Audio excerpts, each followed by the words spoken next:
Selamat pagi, Shalom, Om Swastiastu, Assalamualaikum, salam sejahtera dan namo buddhaya buat kita semua.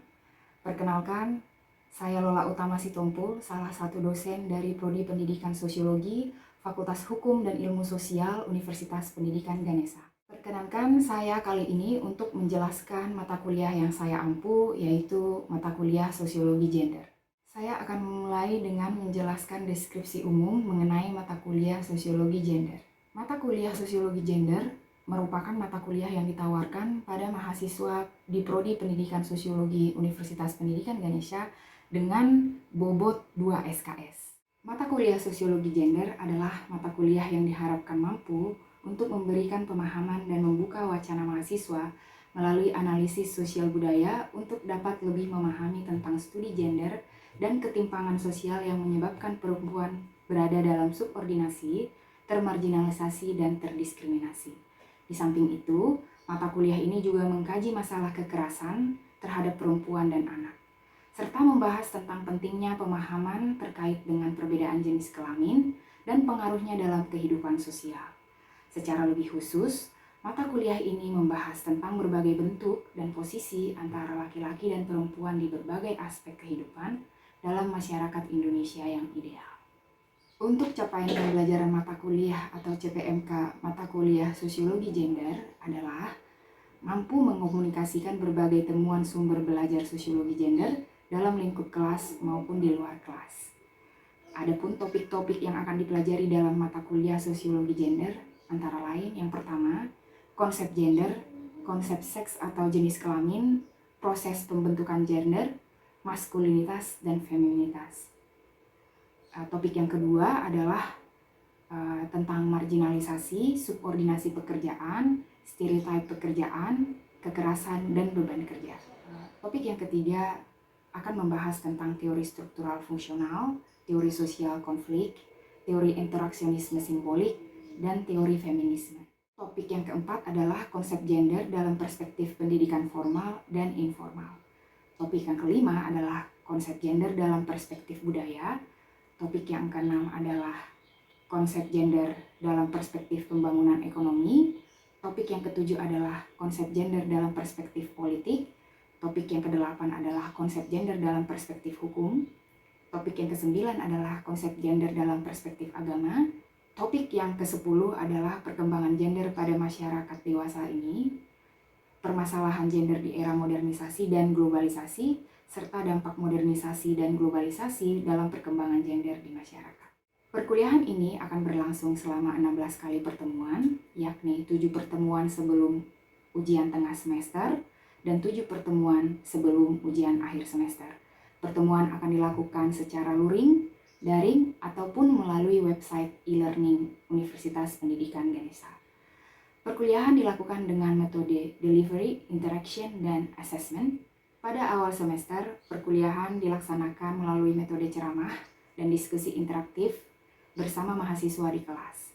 Kemudian pada pertengahan semester akan dilanjutkan dengan diskusi dan presentasi kelompok dengan studi kasus sebagai bagian dari penugasan. Dan pada akhir perkuliahan akan dilaksanakan evaluasi melalui ujian. Adapun kriteria penelitian mata kuliah Sosiologi Gender terdiri dari 2 bagian. Yang pertama, penilaian proses yang mencakup sikap 10%, partisipasi 10%, penyelesaian tugas 40%. Dan yang kedua, mencakup penilaian kognitif yaitu UTS sebesar 15% dan UAS sebesar 25%. Demikianlah deskripsi dan informasi mengenai mata kuliah Sosiologi Gender dari Prodi Pendidikan Sosiologi, Fakultas Hukum dan Ilmu Sosial, Universitas Pendidikan Ganesha. Selanjutnya merupakan video cuplikan dari proses mengajar yang saya lakukan bersama mahasiswa di ruang kelas.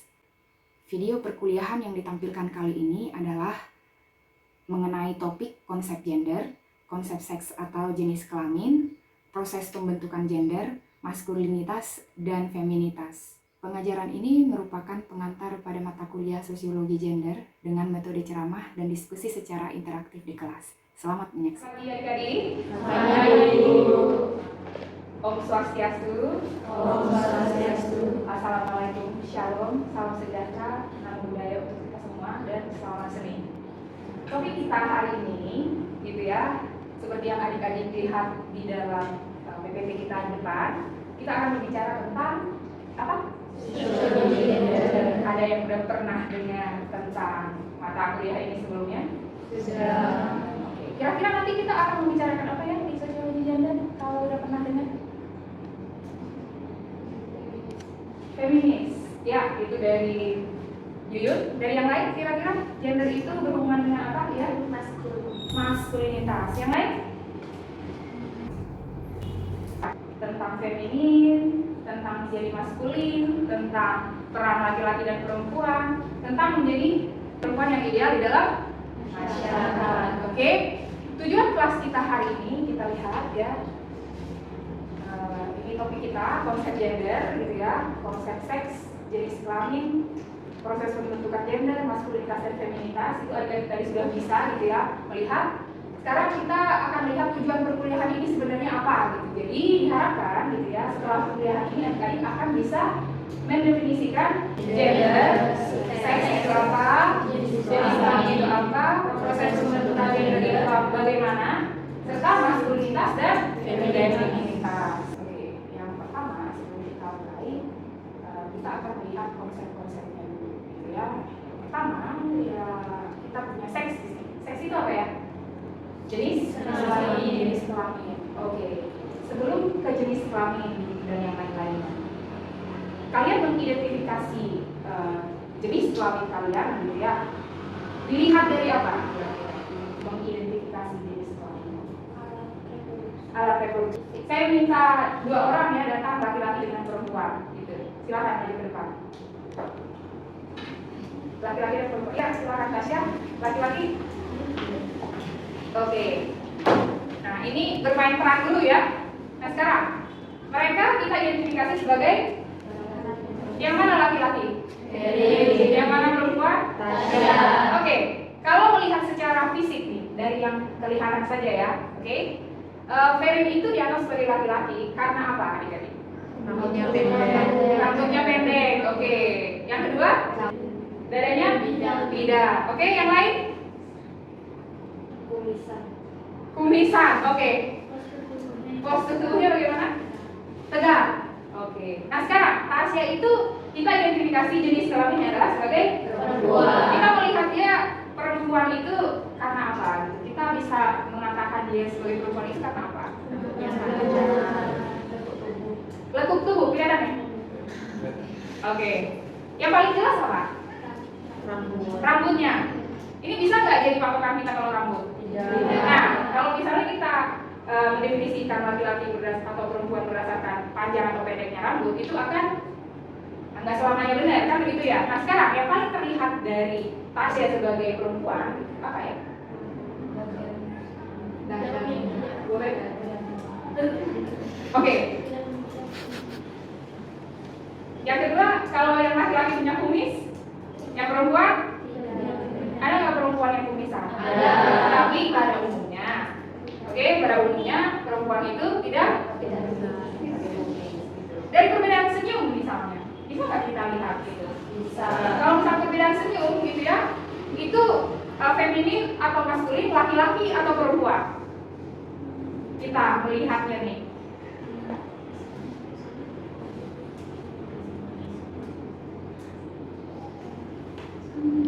Ya, senyumnya sama-sama manis ya. Ini nggak bisa ditentukan gitu ya. Sehingga cara yang paling gampang adalah mungkin postur tubuhnya kan begitu ya, laki-laki ya secara biologis dia akan lebih tegap daripada perempuan. Dan untuk perempuan dia akan lebih berlekuk.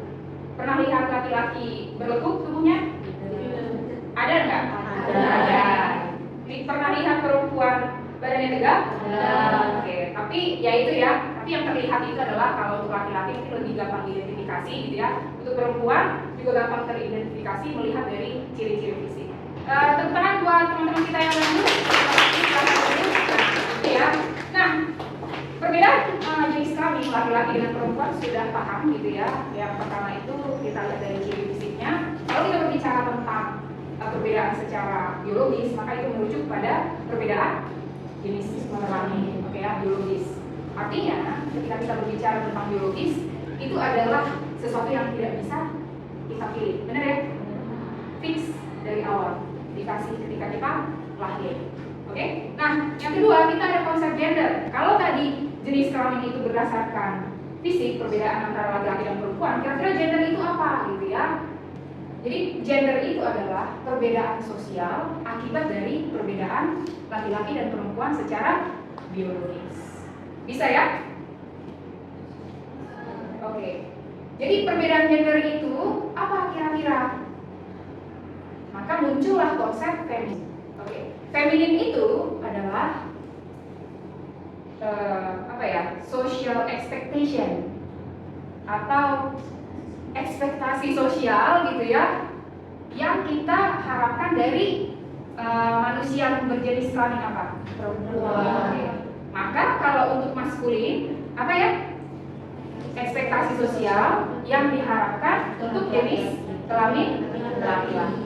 Bisa ya? Oke, sekarang kita ambil beberapa contoh ya. Ekspektasi sosial dari seorang perempuan di Indonesia pada umumnya apa ekspektasi sosialnya? Boleh kita diskusi ya? Ya. Kalau di Indonesia di mana perempuan pasti pada umumnya harus bisa memasak. Oke, bisa memasak. Kalau untuk laki-laki kira-kira dari laki-laki ekspektasi sosial? Mungkin bagi ekspektasi bagi laki-laki untuk punya pekerjaan. Kalau misalnya jenis kelamin itu fix gitu ya, tidak bisa diubah dan tidak bisa kita pilih gitu ya, maka gender itu kira-kira bisa tidak kita pilih? Bisa. Oke, jadi kalau misalnya perempuan ingin menjadi maskulin dan laki-laki bisa menjadi maskulin, itu bisa atau tidak? Bisa. Oke ya, nanti di sini kita juga akan belajar bagaimana sosialisasi itu gitu ya, yang kita terima itu juga memperkuat gitu ya identitas kita sebagai laki-laki dan perempuan di dalam masyarakat. Gitu ya, sampai di sini kira-kira ada yang kurang dimengerti atau bisa dipahami? Bisa. Kita lanjut kalau gitu ya. Nah ini dia tadi kita udah bahas gitu ya, bahwa perbedaan seks dan gender itu sebenarnya satu biologis gitu ya, satu adalah sosial, perbedaan sosial ya. Jadi kalau yang seks itu jenis kelamin adalah sesuatu yang fix gitu yang nggak bisa kita ubah, sementara gender itu masih bisa dipertukarkan. Bagaimana kita mempelajari gitu ya ekspektasi sosial? Maka kita mulai dari proses konstruksi yang kita sebut sebagai proses sosialisasi di dalam hidup seorang perempuan ataupun laki-laki di dalam masyarakat gitu ya. Bagaimana kita belajar ini? Misalkan melihat di sana imitasi. Imitasi itu seperti apa ya? Ya? Mengimitasi itu adalah proses seperti apa kira-kira? Ini secara umum aja. Meniru. Oke, perempuan akan meniru siapa? Kira-kira di dalam hidupnya, di dalam proses menjadi seorang perempuan, maka perempuan akan belajar dari ibu. Kalau laki-laki akan belajar kita, gitu ya, sesuai dengan jenis kelamin kita masing-masing. Kita akan melihat jenis kelamin yang sama di dalam lingkungan kita sebagai contoh untuk ditiru. Benar ya? Pasti kalau misalnya idola kalian gitu ya, pasti ada perempuan kan? Nah, misalnya kalau untuk karunia gitu, siapa idolanya? Butet Manurung, oke perempuan toh. Nah, kalau misalnya Neta, untuk idola kamu misalnya yang kamu ingin seperti dia gitu. No limit. Siapa itu? Oh ya, yang gamer ya, There's No Limit. Nah, ini secara tidak kita sadari gitu ya, kita akan meniru orang yang kurang lebih punya karakteristik yang sama dengan kita. Gitu ya. Sekarang, canalization itu apa? Nah, ini adalah murni tugas dan tanggung jawab orang tua gitu. Jadi kita diarahkan gitu ya, diarahkan untuk aktivitas-aktivitas tertentu yang sesuai dengan jenis kelamin kita. Benar ya? Aktivitas apa yang cocok untuk perempuan dan aktivitas apa yang cocok untuk laki-laki. Begitu juga dengan guru. Kamu akan menentukan perilaku-perilaku atau kegiatan-kegiatan yang cocok untuk laki-laki dan yang cocok untuk perempuan. Tapi sekarang sekolah itu harus semuanya responsif gender. Gitu ya, itu tujuannya. Jadi kamu harus hati-hati nanti ketika mengajar di kelas, ya. Jadi nggak boleh membedakan gitu. Kalau misalnya anak laki-laki nangis, gitu ya, atau anak perempuan nangis, maka treatment kita dari guru itu harus sangat berbeda. Bisa ya? Jadi nggak boleh, kamu gitu ya, kalau perempuan yang nangis, nggak apa-apa, nanti juga ini baik-baik aja. Tapi kalau untuk laki-laki, misalnya kamu bilang, masa cowok nangis, nah itu udah nggak responsif gender. Oke ya. Nah sekarang role modeling itu ya, kita ya. Kita menjadi role model bagi orang-orang di sekitar kita. Oke, sekarang manipulation ini jangan jangan dianggap sebagai sesuatu yang jelek ya di sini ya. Manipulasi itu adalah bagaimana kita meyakinkan gitu ya orang-orang yang sudah kita ajari itu untuk mengikuti apa yang cocok atau nggak cocok untuk mereka. Untuk agen-agennya sosialisasi itu, karena kita sudah sering belajar agennya, maka ada 4. Yang pertama adalah yang paling utama adalah keluarga, yang kedua adalah sekolah, yang ketiga adalah media massa, dan yang keempat adalah yang ketiga adalah peer group, teman bermain, atau yang keempat adalah media massa. Sekarang kita lihat satu persatu kira-kira bagaimana keluarga itu mengarahkan kita gitu ya kepada ekspektasi gitu ya sosial menjadi perempuan dan menjadi laki-laki. Untuk pemilihan warna, maka dari mulai kita lahir gitu ya, atau sebelum lahir, gender reveal party yang dibilang gitu ya, itu kita akan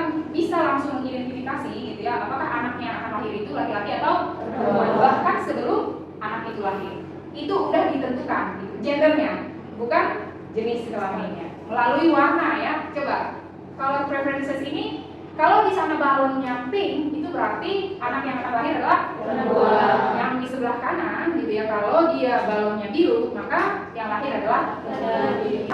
Untuk sikap atau perilaku yang diharapkan gitu ya dari seorang perempuan, kalau lihat di sana, gitu ya, kalau ada kata-kata kuat, maka itu akan dialamatkan kepada laki-laki. Kalau ada kata-kata cute, itu berarti perempuan. Nah sekarang sekolah, gitu ya, bagaimana kita belajar peran-peran atau social expectation dari sekolah gitu ya. Kita lihat di sini. Dimulai dari pemilihan mata pelajaran. Oke. Nah, di sana untuk laki-laki dan perempuan itu agak berbeda. Ini adalah kecenderungan ya. Laki-laki akan lebih senang dengan yang namanya physical education atau olahraga. Pelajaran ini yang paling disenangi, benar gak? Oke. Nah, untuk perempuan biasanya akan mengambil seni. Benar? Lukis, nari, benar gak? Oke, nah untuk yang kedua kita lihat untuk perempuan, dia akan melihat sosiologi itu sebagai yang lebih ideal. Nah ini mulai dari ilustrasi buku juga ya, kita lihat di sini. Untuk sains gitu ya, kamu lihat di sana apakah dia laki-laki atau perempuan di sana sains. Nah laki-laki atau perempuan di sana? Laki-laki ya. Kalau untuk IT, teknologi, kita lihat social studies. Perempuan sastra atau literatur English bahasa ya, itu adalah perempuan. Jadi dari sana kita sudah bisa melihat gitu, bagaimana ekspektasi itu sudah dilakukan sejak kita belum lahir hingga kita ke sekolah. Oke, media massa. Kalau ini seberapa jauh kira-kira media massa ini akan mempengaruhi ekspektasi sosial? Bisa dikasih contoh nggak kalau untuk sekarang media sosial Instagram misalnya? Ada nggak ekspektasi sosial yang kalian secara nggak sadar nih, tapi sekarang jadinya sadar gitu ya, bagaimana kalian diharapkan untuk berperilaku berdasarkan jenis kelamin? Boleh ya kira-kira contohnya bagaimana Instagram itu mengarahkan kalian gitu ya untuk memenuhi ekspektasi masyarakat menjadi perempuan yang ideal? Ada nggak pengaruhnya media massa atau Instagram itu? Apa contoh yang paling sederhana kira-kira? Bagaimana kalian mengikuti apa permintaan dari Instagram itu? Dimulai dari posting foto misalnya. Kira-kira untuk perempuan dan laki-laki ada nggak perbedaannya? Kira-kira untuk perempuan bagaimana ya untuk posting foto? Estetik ya. Ya. Kira-kira yang estetik itu dianggap yang kegiatannya bagaimana fotonya?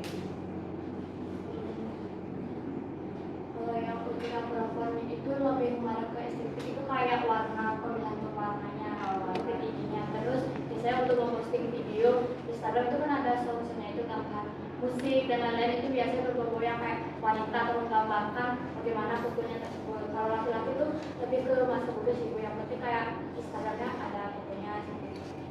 Tapi ada juga sih yang laki-laki itu memperlihatkan estetika, tapi lebih ke kayak gentleman, kayak warnanya hitam atau coklat gitu. Kita konfirmasi kepada laki-laki kan begini. Kira-kira untuk pengaturan fotonya kira-kira gimana? Mungkin lebih sering ke hitam putih aja. Nah, benar ya. Nah itu adalah ekspektasi sosial gitu yang diharapkan menjadi seorang perempuan gitu ya, dan laki-laki melalui media massa. Ya. Oke, sampai di sana. Kira-kira dari iklan ini adalah iklan untuk parfum. Kira-kira bagaimana kalian menjelaskan tentang gitu ya menjadi laki-laki dan perempuan yang ada di sana? Coba kira-kira salah satu ada tadi parfum sebenarnya ya. Kalau dari saya melihat tayangan video tadi itu untuk iklan parfum itu lebih menampilkan ke sisi feminisnya. Soalnya tadi ada yang menampilkan kayak untuk tubuh, terus pemilihan dari musiknya sendiri, terus ada juga pemilihan warna tone dari bunga mawar tadi kan memperlihatkan, jadi itu lebih kayak memperlihatkan sisi feminin bahwa itu merupakan iklan parfum untuk perempuan. Oke. Kita lihat yang untuk iklan laki-laki ya supaya ada perbandingan gitu, karena ada suaranya gitu kan. Lihat juga. Untuk yang laki-laki kira-kira, walaupun dengan produk yang sama apa perbedaannya dengan yang perempuan tadi? Ya. Mungkin dari aktivitas yang dilakukan di dalam video itu, kan aktivitasnya lebih ke laki-laki seperti lari gitu, terus juga lebih melihatkan ke gentleman si laki-laki itu. Oke. Ada yang lain kira-kira dari sebelah sana? Silakan. Dari laki-laki mungkin ya. Mungkin kalau menurut saya untuk iklannya ini mungkin lebih ke ya semacam seperti dasar olahraga, terus lebih ke gentleman, terus fashion ya Bu. Oh, iya. Oke, saya pikir gitu ya cukup jelas gitu ya bagaimana konstruksi agen-agen sosialisasi yang dari keluarga gitu ya tadi, yang kedua ada sekolah, yang ketiga ada permainan, yang keempat ada media sosial. Maka sekarang sebagai kesimpulan gitu ya, mari kita menyimpulkan sama-sama gitu ya. Adik-adik terlebih dahulu, baru nanti saya. Dari sebelah sini kira-kira apa kesimpulan yang bisa kalian dapatkan gitu ya dari materi kita hari ini terkait dengan konsep-konsep yang tadi? Satu-satu aja. Ya. Dari dijelaskan tadi di mana jika dari seks itu berasal dari biologis, yaitu ke jenis kelamin, sedangkan gender berasal dari sosial, di mana ada faktor yang dapat mempengaruhi seperti keluarga, sekolah, teman sebaya, ataupun media sosial, di mana melalui hal tersebut kita dapat membentuk gender untuk maskulin maupun feminin. Oke, terima kasih. Yang lain yang mau coba silakan. Baik, Bu, terima kasih atas kesempatannya. Jadi berdasarkan materi kita hari ini, kita membahas mengenai sosialisasi gender antara gender dan juga seks seperti itu. Kalau ke seks sama seperti dikatakan rekan-rekan tadi, bahwa seks itu mengenai alat reproduksi atau hal yang bersifat biologis dari diri kita. Nah, itu merupakan hal yang sudah kita bawa dari lahir atau itu sudah menjadi hak paten yang tidak bisa diubah. Sedangkan kalau mengenai gender itu lebih ke sifat yang mana yang sebenarnya feminim itu dimiliki oleh perempuan, tapi dalam perspektif gender itu tidak hanya milik perempuan tetapi bisa ke laki-laki. Begitu juga dengan maskulinitas seperti itu. Oke, terima kasih. Mewakili laki-laki saya pikir supaya kita ini ya memberi kesempatan yang sama, silakan. Apa saja yang bisa ditarik kesimpulan dari pelajaran kita hari ini? Mungkin dari ininya Bu, dari maskulinnya, mungkin saya lebih banyak ke maskulinnya daripada ke feminin apa? Femininnya, ya. Nah mungkin ya bagaimana jadinya laki-laki harus ke sosialnya kayak ke masyarakatnya kayak gimana, harus jadi laki-laki mungkin kayak gitu aja. Oke, gitu ya. Tapi masih ini ya jelas batasnya ya antara menjadi laki-laki dengan menjadi perempuan di dalam masyarakat kita. Benar ya? Jadi untuk masyarakat kita konteksnya gitu ya, menjadi feminin itu pasti akan selalu dilekatkan dengan jenis kelamin perempuan, dan menjadi maskulin itu masih dilekatkan menjadi dilekatkan kepada jenis kelamin yang laki-laki gitu ya. Jadi dari sini gitu ya, sebagai calon guru nanti gitu, kamu sudah bisa mendukung proses kelas yang responsif gender gitu ya, bahwa kamu udah bisa membedakan mana sebenarnya yang termasuk di dalam kategori yang tidak bisa kita ubah, yakni adalah perbedaan biologis, dan mana yang masih bisa kita ubah atau kita arahkan gitu ya, sehingga nanti gitu ya di dalam proses kehidupan sehari-hari hal-hal yang menjadi konsekuensi yang tidak mengenakan dari perbedaan seks itu bisa kita hindari. Terima kasih adik-adik, sampai jumpa dan selamat siang. Demikian video pengajaran yang saya lakukan bersama mahasiswa di kelas. Akhir kata saya mengucapkan terima kasih kepada tim penilai dan panitia sertifikasi dosen Indonesia, kepada mahasiswa dan rekan-rekan dosen yang telah mendukung proses sertifikasi dosen di tahun 2024 ini. Tidak lupa saya ucapkan terima kasih.